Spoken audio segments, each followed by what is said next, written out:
News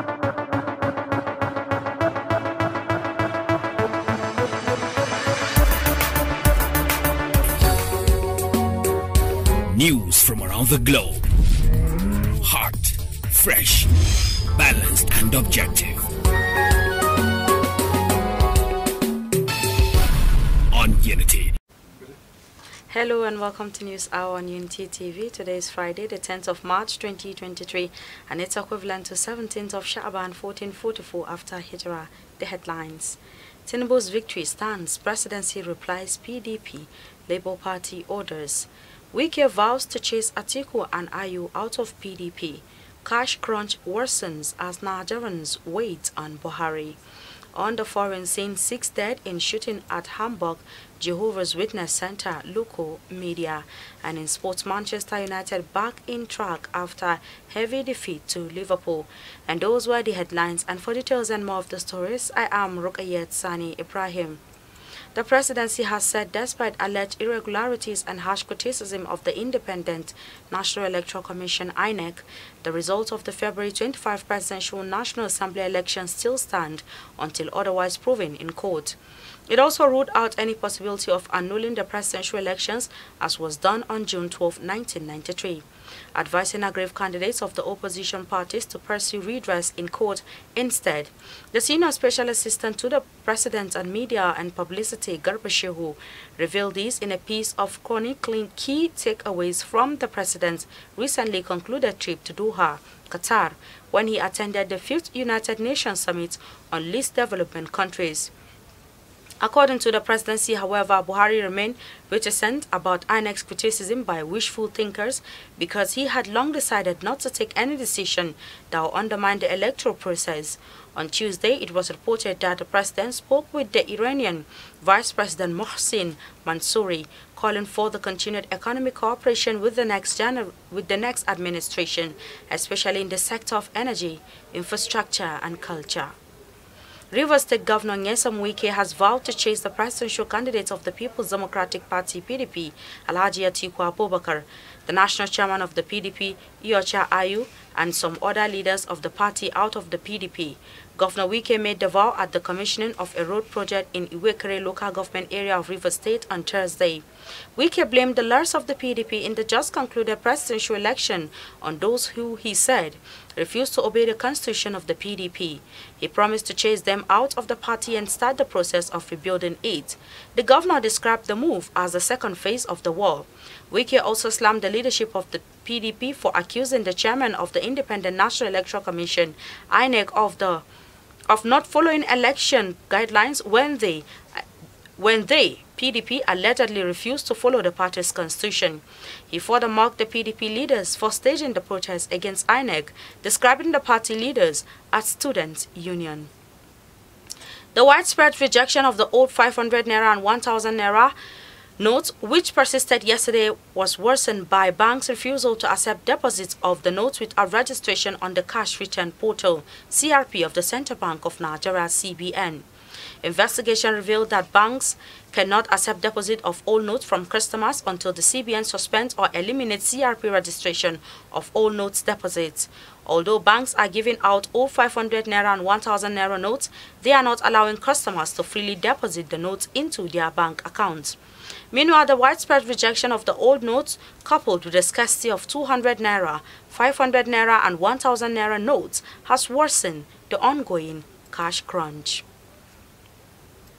The Independent National Electoral Commission (INEC) said it had not received the certified true copy (CTC) of the judgment of a federal high court mandating it to allow registered voters with temporary voters card (TVCs) to participate in the March 18 governorship and state assemblies election. Chief Press Secretary to the INEC Chairman, Mr. Rotimi Oyekami, said the Commission is yet to see a certified true copy of the court order. Justice Obiora Egwatu of the Federal High Court sitting in Abuja had on Thursday ruled in a case brought before him by two aggrieved registered voters, Kofoworola Olusegun and Wilson Allwell. The court held that there was no portion of the law, both the 1999 Constitution and the Electoral Act as amended, that states that it is only permanent voters' card (PVCs) that could be used, but that the law under Section 47 provided for only a voter's card. Meanwhile, a source at the commission told newsmen that the judgment goes contrary to the provisions of the Electoral Act 2033 as amended, insisting that only voters with permanent voters card PVCs should be allowed to vote in the elections. Lagos State Emergency Management Agency and the Nigerian Railway Corporation have blamed the driver of a Lagos State government staff bus for a fatal train accident which killed 6 people and injured 96 in the PWD area of the state on Thursday. Tragedy struck in Lagos a few minutes before 8 a.m. on Thursday when a passenger train collided with a fully loaded staff bus belonging to the Lagos State government at the PWD rail crossing of the Lagos-Abeokuta Expressway. Given reasons for the deadly crash, the Permanent Secretary of LASEMA, Dr. Olufemi Oke Osanyitolu, told journalists that the bus driver ignored signals from the NRC officials as he was in a hurry to cross the rail. Also, the NRC, in a statement by its Deputy Director of Public Relations, Yakubu Muhammad, said the bus failed to obey the instruction of the corporation officials as he overtook other vehicles waiting for the train to pass. The federal government has ordered an investigation into the incident. 4 major political parties yesterday differed on the postponement of state elections by the Independent National Electoral Commission, INEC, from tomorrow to March 18 on Wednesday night. The electoral umpire announced the 1-week shift following the Presidential Election Petitions Tribunal rejection of a request by the Labour Party and its presidential candidate Peter Obi to stop it from resettling the Bimodal Voter Accreditation Center beavers for the governorship and House of Assembly elections. The Commission said the time frame was inadequate to reconfigure the machines for the elections originally scheduled for tomorrow. APC National Publicity Committee, Mr. Felix Morka, who said the party respected INEC's decision to postpone the elections, urged the agency to protect the integrity of any information extracted from the beavers. NNPP's National Publicity Secretary, Mr. Agbo Major, said INEC ought to have been proactive and made provisions for spare beavers. Agbo, however, said that the NNPP has no problem with the poll shift. The Labour Party, which faulted the postponement through its Presidential Campaign Council PCC spokesman, Kenneth Okonkwo, described INEC's decision as a demonstration of incompetence. According to Okonkwo, the agency got enough funds from the government for the conduct of the elections. The People's Democratic Party (PDP) plans to bear its mind on the development today. Deputy Governor of Kano State and All Progressives Congress APC gubernatorial candidate Dr. Nasiru Yusuf Gawuna has pledged to grant local government autonomy to operate in the state if elected as governor. A statement by the Chief Press Secretary Hassan Musa Fage said Gawuna stated these were featuring in the Nigerian Television Authority's NTA network program, The Ballot. Fage quoted Gawuna as saying local governments are an integral part of the government and is the third close to the people that facilitates even development and distribution of resources and services. The Deputy Governor added that he is the most qualified and prepared to be the next governor of Kano State, has worked with the previous administrations and has garnered a lot of experience while promising to consolidate their achievements as part of the continuity policy. Meanwhile, Gawuna urged the electorate to avoid violence and conduct themselves in a peaceful and orderly manner during the election. The Medical and Dental Council of Nigeria has advised newly inducted foreign-trained doctors to consider practicing their medical profession in the country, instead of traveling abroad in search of greener pastures.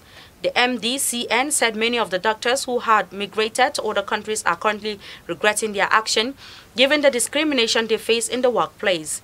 The Registrar of the Council, Dr. Tajuddin Sanusi, said these on Thursday during the induction of 477 foreign-trained medical and dental graduates, comprising 469 medicine graduates and 8 dentistry graduates.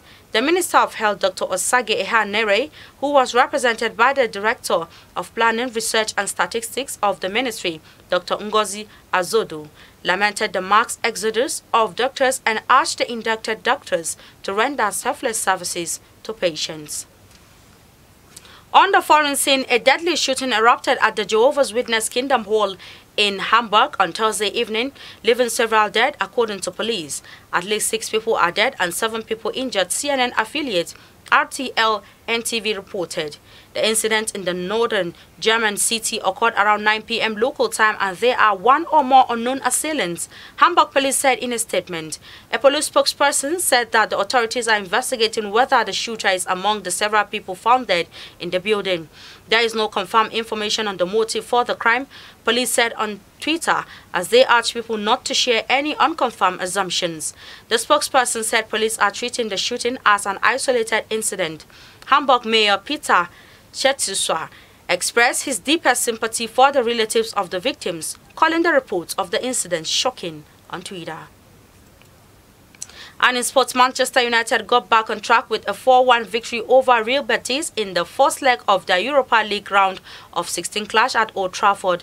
Just days after humiliation at the hands of Liverpool, an unchanged United side responded firstly to put one foot in the quarterfinals. Meanwhile, Arsenal kept their hopes of winning a famous double on track with a fairy 2-2 draw in the first leg of the Europa League last 16 tie at Sporting CP on Thursday.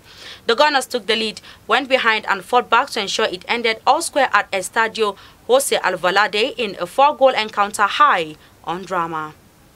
With this story, we've come to the end of our bulletin for today. You can follow us on our social media handles at Facebook, Instagram and Twitter at Unity Radio FM TV, respectively.